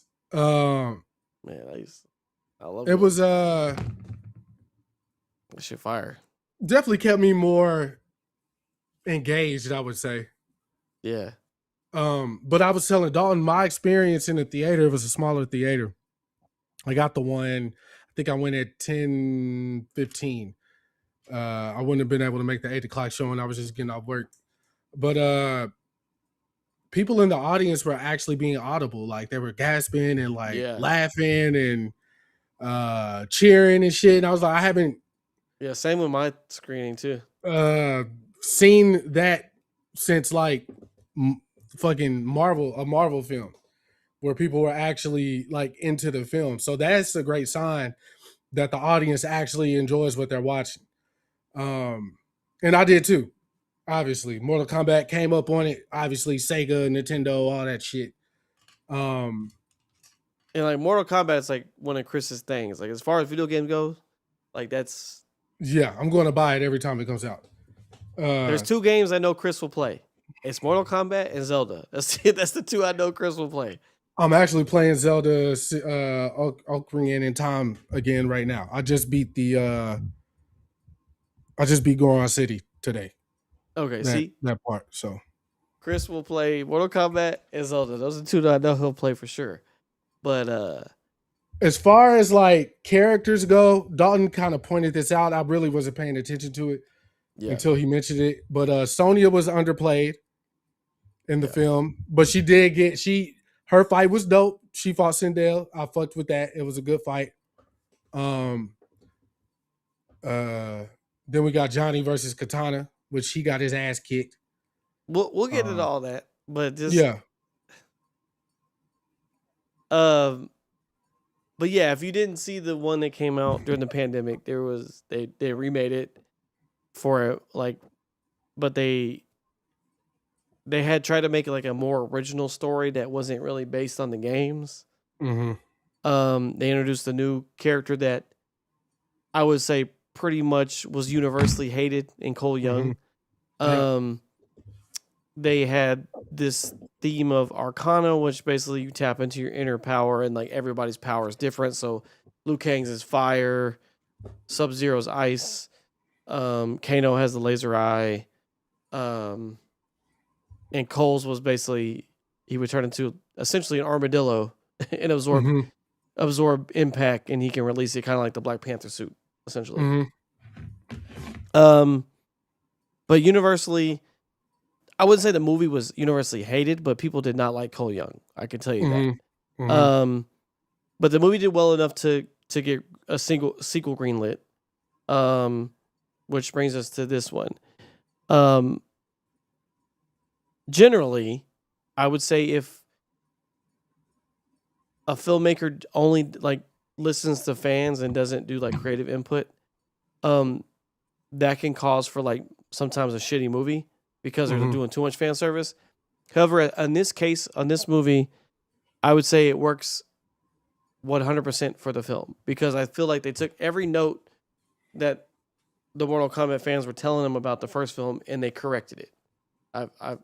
And they kind of like wiped their hands clean of some of the stuff they decided to do because this is the actual tournament. Because in the first one, they don't need to actually do the tournament at all. They just kind of are trying to get to that point in recruiting the other heroes. This one, the only person they have to recruit is Luke Cage. So I feel like they corrected all that stuff. And the best thing I can say about this movie, just as an upfront thing, this is one of those where like, is this movie like, because you're like that critically, obviously, the critics hate this movie. Like that's obvious. Yeah. This is not a movie that's gonna blow any critic's mind, right? So like, on a movie level, like, is this movie like a quote unquote good movie? Probably not. But guess what? What I can say is this movie's fun as hell. And the movie doesn't take itself seriously at all. So, which I think helps with this kind of movie anyway. Like where it doesn't. Let me ask you something right quick. Because when people say that the movie doesn't take itself seriously or whatever, what do you mean by that? What I mean by that is generally like they're not trying to bind the movie into like a box to do, oh, we need this emotional scene. We need this kind of thing. Like you'll let the characters just be the characters. Like the part where Johnny Cage fights Baraka, for instance, like that in a serious action movie, they're not putting a scene like that in there. Right. Like the people know that are making this movie, like this is a video game. It's a fictional world. A lot of these characters are beloved. Let's let them just be the characters, no matter how ridiculous they are. Because most fighting games, the characters are fucking ridiculous. Like they don't make a lick of sense most of the time. Like because you put them in a pot, you're like, bro, how is this person here? Like now is this person here? I think the one that's the most grounded is probably Street Fighter, but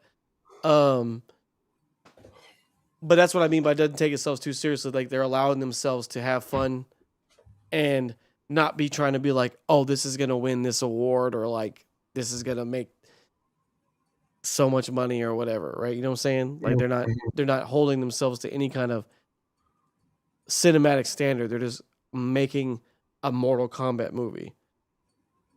And because the reason I know that is because the movie's very fun. Like the movie's an hour and 56 minutes, but it doesn't feel like it.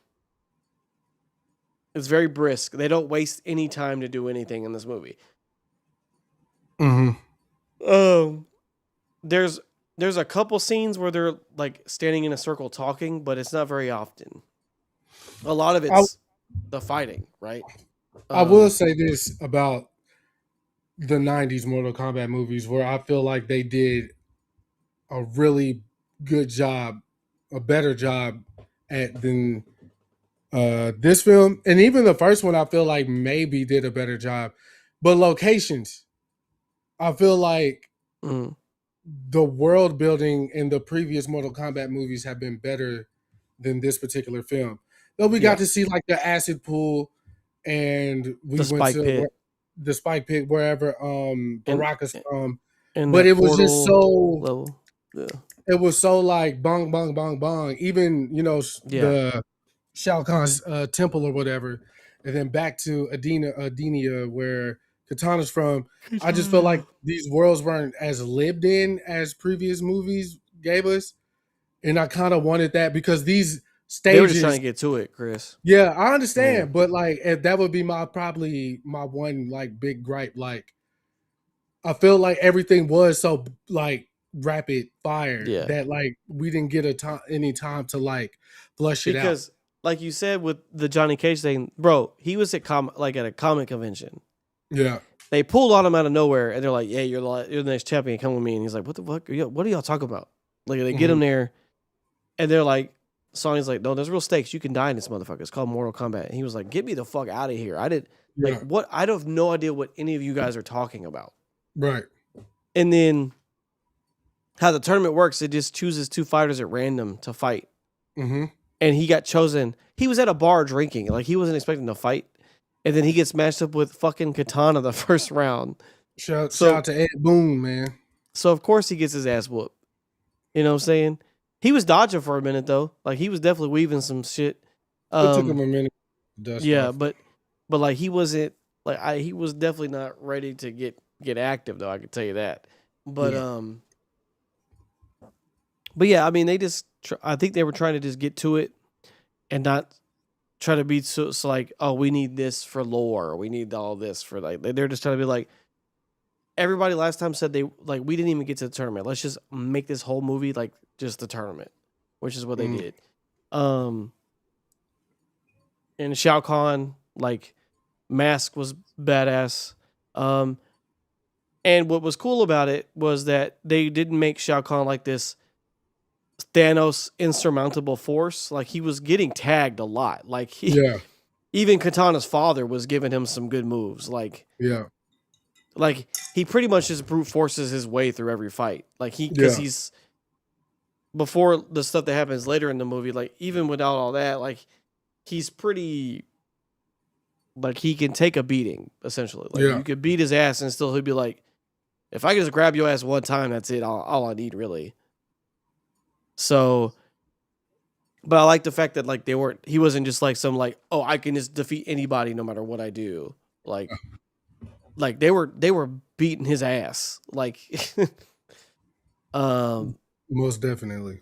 But yeah, and I feel like everybody kind of got like a good fight moment, like because it was cool with the Sonya fight. Like even if, like I said, the actress was just dry as fuck, like she was just so dry. But like that fight was cool because I remember her in Annihilation, like the mom didn't do anything. Like she was just kind of like, I'm your mother. Like she was just like over the top. But this one was like the actual like, no, this is the resurrected one. Quan Chi has gotten into her head or whatever, and she used her scream powers for like cool effects. Like she just didn't do it one time. Yeah. Like the part where Sonya pulled up the skeleton and she was like blowing away the skeleton. I thought that part was cool. Mm-hmm. But yeah, a lot of fatalities. They even did for the Johnny Cage fight. Like he was doing the, and then it Yeah. was like finish him, and then like she just let him fall or whatever. And they did a lot of like sideways shots, so it looked like the beginning of levels. They did the sideways Yeah. shots where they're like Yeah. posing. All that stuff was pretty cool. They said if you would have went to saw the movie in like IMAX 3D or something, that the health bar was at the top of the screen. Oh, that would have been sick. I would have definitely Yeah. liked that. But honestly, not too much to say about it other than like getting into spoilers though. Is like it was definitely, it was brisk, it was fun.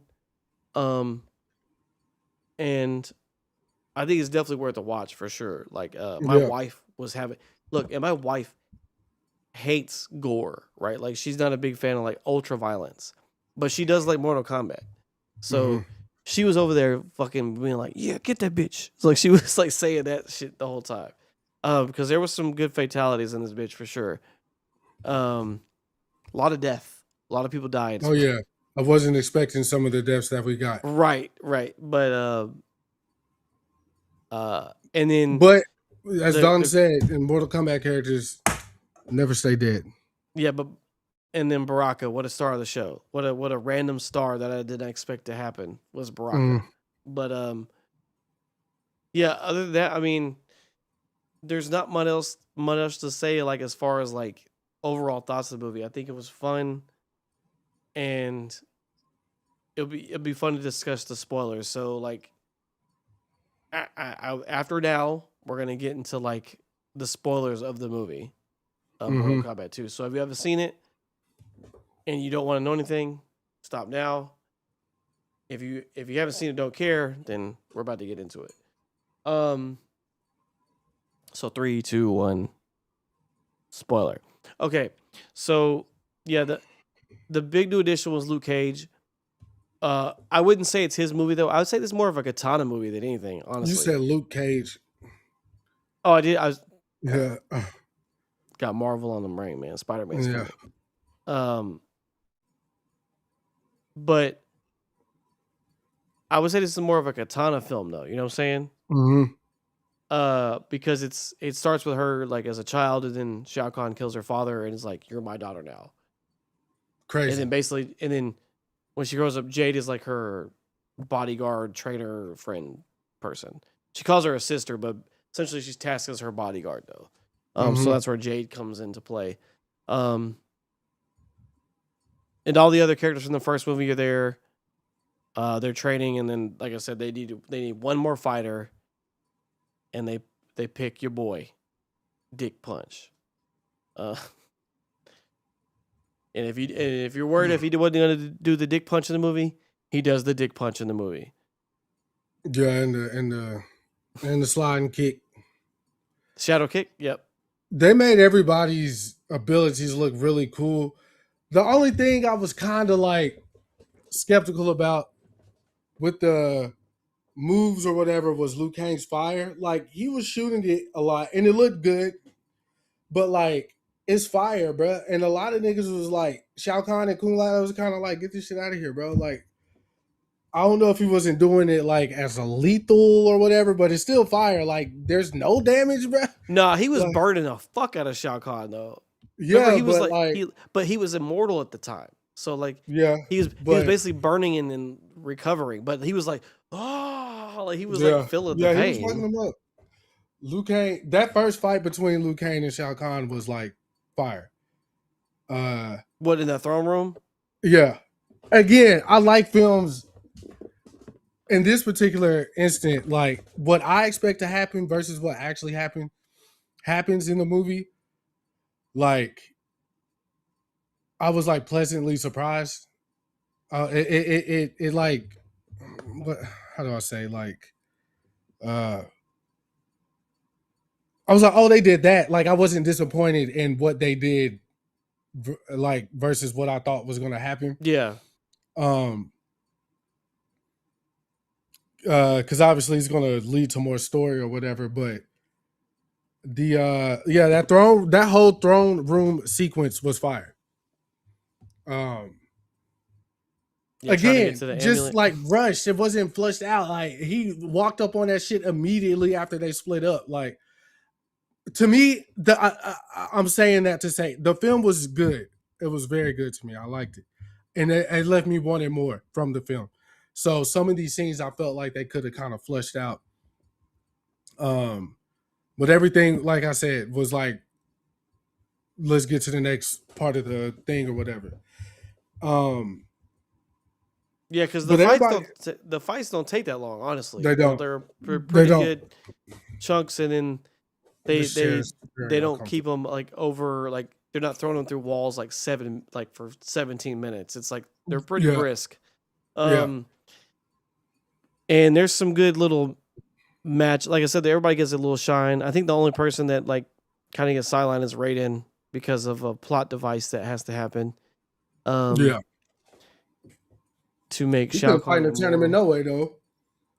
Yeah, Well, but I'm saying that's like he the was. rules of the old, I guess. Yeah, he doesn't do too much.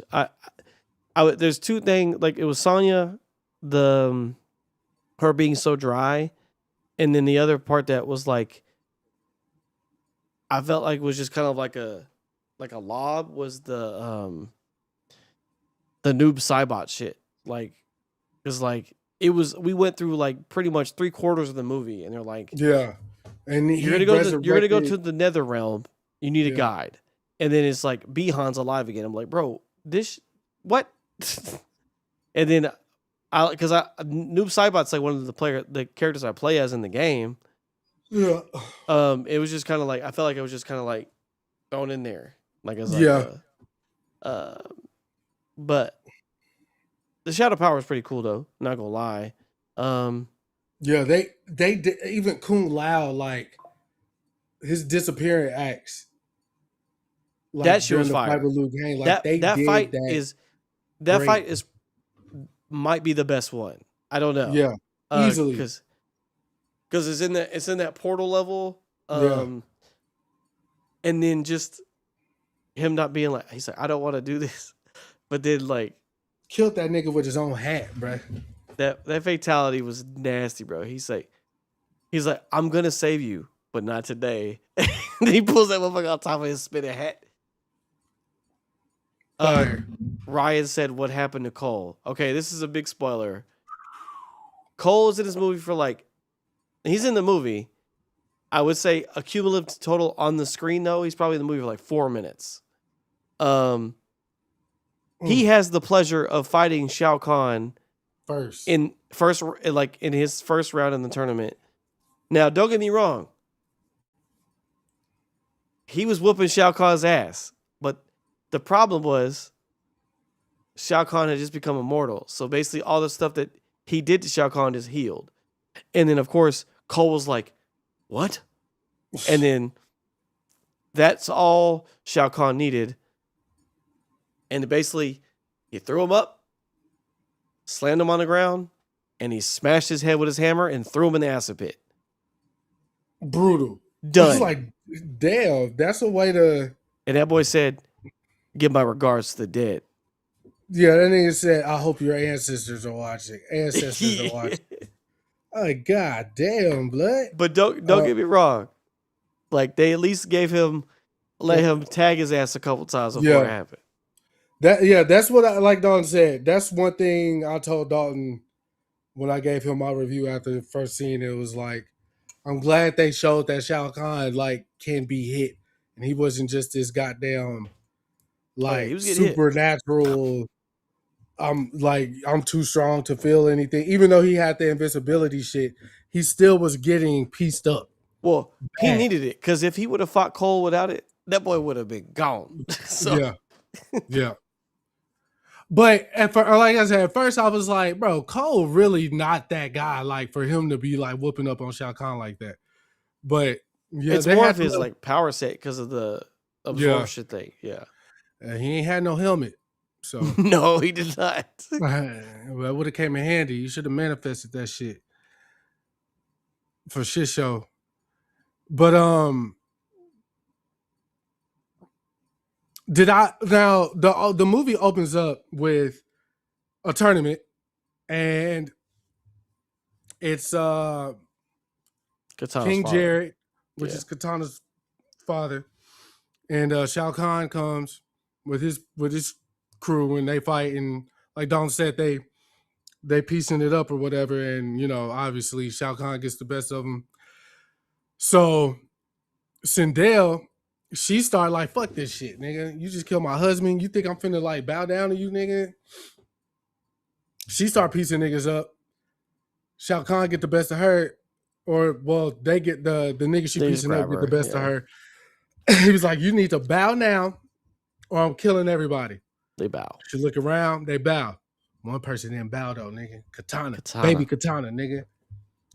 She walked up, pulled her father's like little band off, tied it on her hair, looked at that nigga, and then we get the title screen. Like that shot was fire. Like how the title pops up, her looking at him and shit. Katana's fans were hard. Like that was like the best weapon in the movie. Yeah. Man. Obviously knowing the game and seeing how they are doing fan service, I'm thinking, oh yeah, Liu Kang finna beat this nigga ass, finna win the tournament, and all the day is saved. Shao Kahn poked that nigga up. Then Liu Kang was like, I understand. However, the only difference between the Liu Kang thing with everybody else is that we see their like literal body. Liu Kang literally goes, you see his eyes turn fiery, and he's like, I understand now. My mission is to do this, this, and that. And he literally disappears into a ball of flame. So, like, obviously, my man's became a fire master or whatever. And I don't think it's like he's really dead. That boy has ascended to the next level, basically, is what I'm gathering from that scene. But I don't know if I don't know if that's real, so I'm not gonna say nothing. Anyways, what? It's not the serious. Oh, on your phone? Okay. Yeah. But again, I was just assuming that Liu Kang be a champion, he get poked up. We don't see him die. No. Turn into a ball of fire. Yeah. And go into the ecos. He just disappears, and Shao Kahn's even confused. He's like, what the fuck? Like he's just like, huh? He was like, I'm not the champion. I'm not the one who's gonna win this. And the whole time he's looking at Sonya, giving her cues like, okay, you need to make your way over there, free her, because she finna be the one to get this done. Oh, she does though. And she get it done. And she was like, yo, I'm finna let everybody see your face. Which is something I did not expect Kano to be an ally, though. That was interesting. That Kano got resurrected, became an ally. Yeah, anti-villain or whatever you want to call it. But he was just like, he said, I've seen Outer World. This shit sucks. I want to drink beer. I want to fuck bitches. I like the fact that they didn't make Shao Kahn like a human, like his face, like they did in the 90s Mortal Kombat. Yeah. He was like the little dragon demon thing or whatever, which was good. So I want everybody to see your face. Like, let everybody see what the fuck you look like, nigga. Yeah, see what you really look like. But the movie, it took $80 million to make this film, which is actually fucking phenomenal. This shit look better than the last couple Marvel films we got for $80 million. And the last time I checked, they were at like 66. Yeah, I just I did good here. It didn't do too hot overseas yet, but the writer of Mortal Kombat 2 did come out and say that he did get the green light to start writing the third film, and that he was on his second draft. Would be the batshit crazy one. The third one has to be the batshit crazy one. Yeah, I just wonder where they're gonna go. Well, their goal is to resurrect everybody, so they're gonna do that. Chronica, but that's we ain't fuck with Shinnok. We just got his amulet. But I mean, we're telling a different story, so I feel it. They got to skip a bunch of shit. Like they're skipping a bunch of shit. But because if they try to introduce all these characters, bro, there's gonna be like 1 million people in this movie. He did say that was the goal. They're going to continue to introduce people. So I'm wondering though, how they would like story wise, how would they tie Chronica into the fold without the events of Shinnok happening. Yeah. Unless it's going to be like a past thing, like we see Raiden, them, or the Elder Gods or whoever. They're probably going to fold a couple stories in together. Yeah, they're going to have to. They're going to have to. There's no other way. But we're definitely getting Fire Lord Raiden, which is, we got to see it. Or Fire Lord Liu Kang. I said Fire Lord. That's Raiden. happening. That's 100%. Yeah, we're getting it. We're getting Super Saiyan Liu Kang. Yeah. So I'm all for it. You heard. I hope it actually, comes out though. Like I hope they actually get to make the film. I'm sure it will. It'll come out.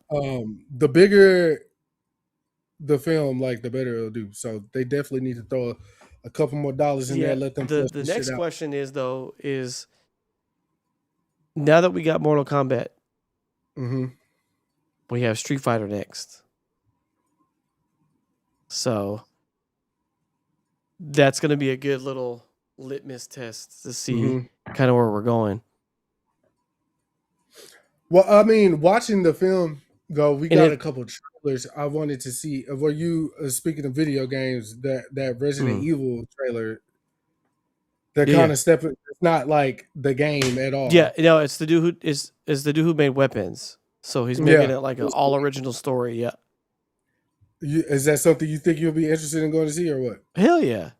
Okay, I didn't know where you was at on the. Yeah. I mean, I'm not a big Resident Evil like game fan anyway. Like I'm not sitting there and be like, oh, I need to see Leon. Like, right.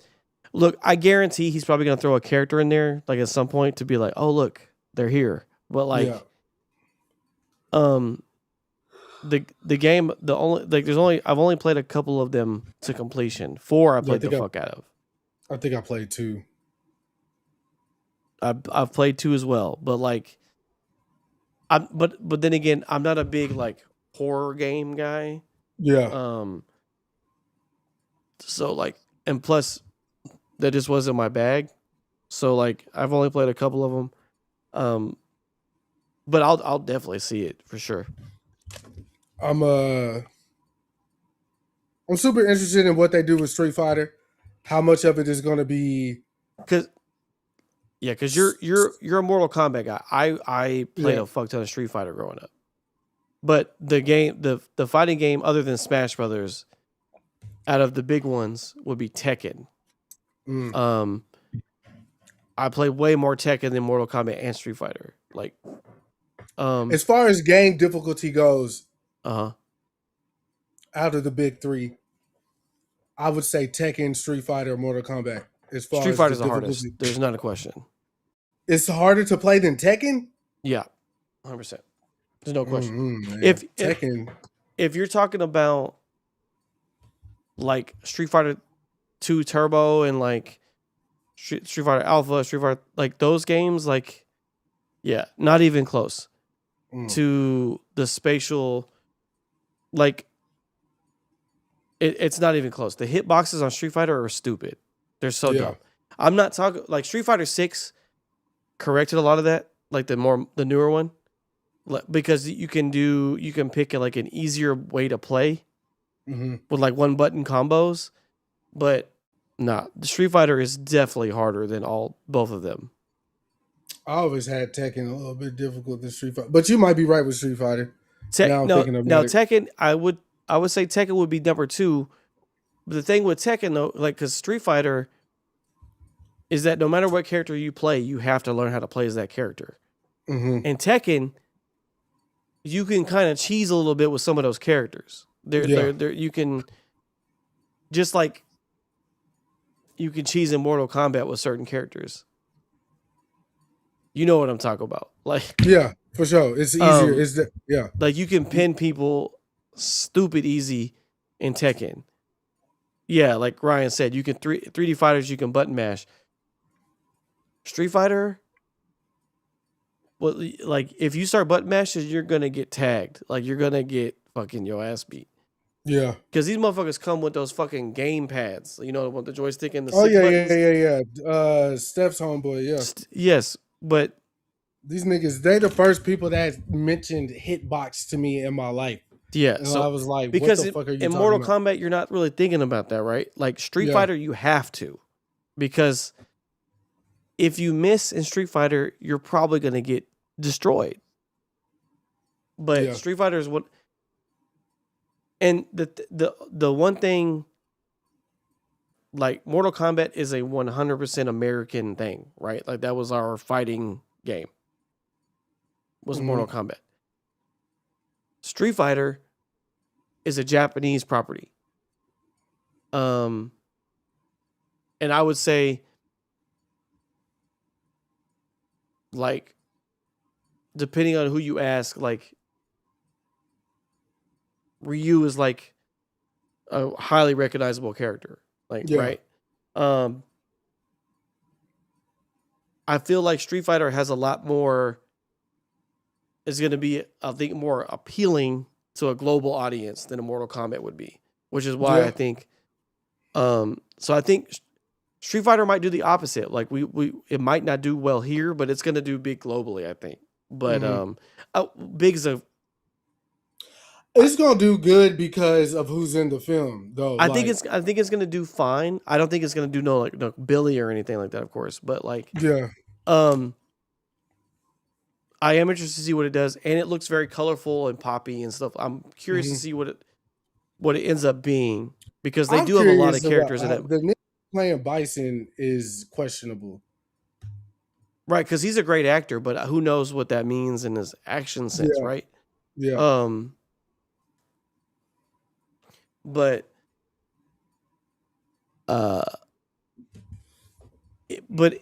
I'm willing to see any video game movie, because they announced the Zelda date next April. So we're getting some stuff, right? So if they continue down the path of what they're doing, and they're at least throwing like an 80 mil at you, like we could probably start seeing some more stuff, because I would love to see a Tekken movie for sure. Yeah. But that story is so fucking crazy though. Right, but you can just do the family dynamic one. You know what I'm saying? Yeah. Like Heihachi, Kazuya, and Jin, right? You don't have to go super out there. The way. But like, yeah. But I would love to see that.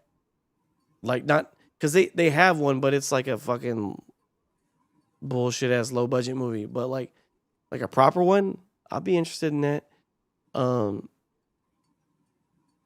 But yeah, I mean the trailer I saw during Mortal Kombat, I saw the Resident Evil trailer. I would definitely see that. Obviously, I'm gonna see Spider-Man. Yeah, there's no question. Gonna see the Odyssey, of course. I don't know. You're gonna go see it, Chris. Don't act like you're not gonna go see it. I don't know. That trailer wasn't very appealing to me. And I don't give a fuck who's playing Troy. I don't like that. Everybody's going crazy because they thought Elliot Page was going to play Troy. Like, nigga, I don't give a damn. My thing is, niggas are upset that Lupita's playing Helen, right? Helena or whatever. And I'm like, niggas saying it's not because she's black, it's because she don't look good. Niggas is fucking stupid, bro. Dude, who are you looking at? Niggas is all this right here discombobulated, nigga. Yeah. Lupita is a baddie. Oh, hold on. I want to go back to my Drake point right quick because I wrote this down and I'm not bullshitting. You can see it. All right, we could end on this. Hold on, let me. I know it's a little blurry. It says you niggas are not Drake. Okay, I wrote that at 10:50 a.m. because I was reading the Discourse. Oh, okay. On Twitter, and it's this like he has his own group of like little incel niggas, bruh, that live, breathe, and die by it. And it's like y'all relate to y'all. There's no way you're relating to these Drake lyrics because first of all, you're not rich, you're not famous. You're not Jewish. You're not Canadian. Like, there's so many things that Drake talks about that isn't even relatable to the common man. So how are y'all riding this hard for a nigga that has no substance other than his life and y'all are like agreeing with, y'all are hanging on every word. Y'all like the way he talk about other niggas like that. Like this is what gets y'all. This what gets y'all off. Y'all like how he talks about women and treats women and uses women, like that gets y'all off. Y'all are not doing that in y'all's real life. Y'all might think y'all are, but y'all not. And I want to be the one to say it, nigga, because I'm in that field. Boots on the ground, brother. Boots on the ground. Okay. I nowhere near Drake status, but let me tell you something. I was outside. I was outside before the pandemic. A lot of you niggas weren't never outside because y'all hit that peak, then went on lockdown, and then the world's been fucked up ever since. So you don't know. You don't know about college nights Thursdays. You don't know about that. You don't know about that. The universe. You don't know about everybody leaving one spot, going to the Waffle House or the IHOP or the Steak and Shake or wherever you may be, Raising Cane's, whatever. You don't know about that because you ain't live it, youngster. So this shit Drake talking about is pre-pandemic behavior, and y'all niggas just ain't live it. So how can you relate? Huh? Y'all living vicariously through a man that ain't even American. Like, it don't make no sense, bruh. So my man didn't have Waffle House till he's in his 20s. Who was me? No, Drake. Oh yeah. But I just want to get that off, and because I was going to let that go without being said. That had to be said. Please clip that up for me so I can post that on our TikTok. I'm sure it'll be one of the clips. But yeah, everything's looking good. Everything's fine. God damn it. I'm excited to see Street Fighter. I want to see how they do it. If we're actually going to get like a story, or is just going to be a bunch of like, oh, we got to go fight. Yeah, we're here now. Yeah, we're here. And again, I think it's going to do fine simply for the fact that all the rest. I mean, Cody Rhodes, the Hawaiian nigga. I can't think of his name right now. Jason Momoa or Roman Reigns. Not him, but Roman Reigns, Jason Momoa as well. So yeah, I definitely think it'll be it's gonna do some numbers because wrestling is popular again, super popular. And them niggas being in it, they like the two biggest niggas in the WWF, WWE, whatever you want to call it. So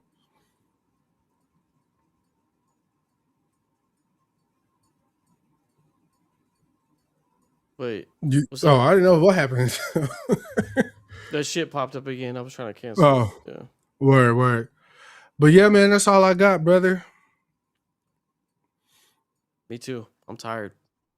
I am too, man. Getting old, bro. We're gonna have to start doing this shit at like 1 in the afternoon or something, man. Yeah, while at work. Yeah. Yeah, we're gonna have to figure something out. But I appreciate everybody that was riding, stuck around this long. They gotta get a fade. And it's coming soon, you heard. Shit, we outside, we living, we alive. Rest in peace to everyone that we lost. Those two ball players passed back to back. That was sad. Yeah. Brandon Clark. Yeah. Yeah. Jason Collins. Yeah. RIP to those men. You know what I'm saying? And